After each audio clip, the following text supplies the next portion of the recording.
Hi guys, so I have the Google Nexus 5 today. Here you go, here's the packaging. The Google Nexus 5, the next one of the Google Nexus 4. It's a very, very good phone. I managed to pick up this bad boy at the car phone warehouse for $2.95, saving £5 from the Google store. Apart from they only have it in 16GB, so you can't get a 32GB model. Unfortunately, in the box, you don't seem to get any headphones. You get the USB cable and that. In all fairness, the headphones are always a bit shit. You're never going to use them. I always tend to use my iPod headphones anyway.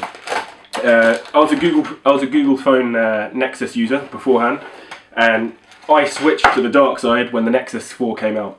The Nexus 4 was a good phone, a very, very solid phone, especially if you bought it for $159. The shit thing about the Nexus 4 was though, you were ashamed to get it out in public, because by God it was an ugly phone. It was like, yeah, it was a very ugly phone. And second of all, the camera on it was awful. It was like using a Nokia from, say, about 2007.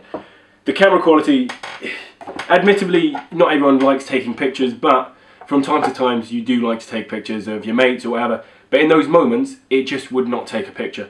In dark places, or if you're down the pub with the mates, you want to take a few shots, you really can't do it. The Nexus 4, okay, so the Nexus 5, sorry, let's start off. The Nexus 5 is composite on the back, plastic, and my God, it's so nice and grippy, so grippy. It's really nice to hold.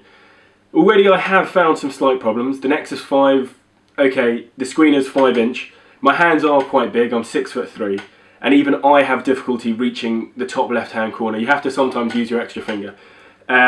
The dimensions are slightly bigger, and if you're used to the Nexus 4, it will throw you off a little bit.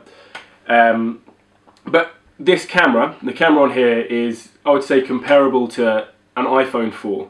And I think the iPhone 4 sets the standard. If your camera is as good as an iPhone 4, it's an acceptable camera. And finally, they've actually put it on the Nexus 5.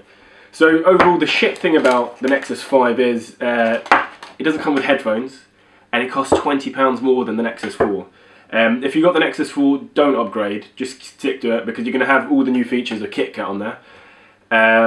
If you're new to Google, by all means, buy Nexus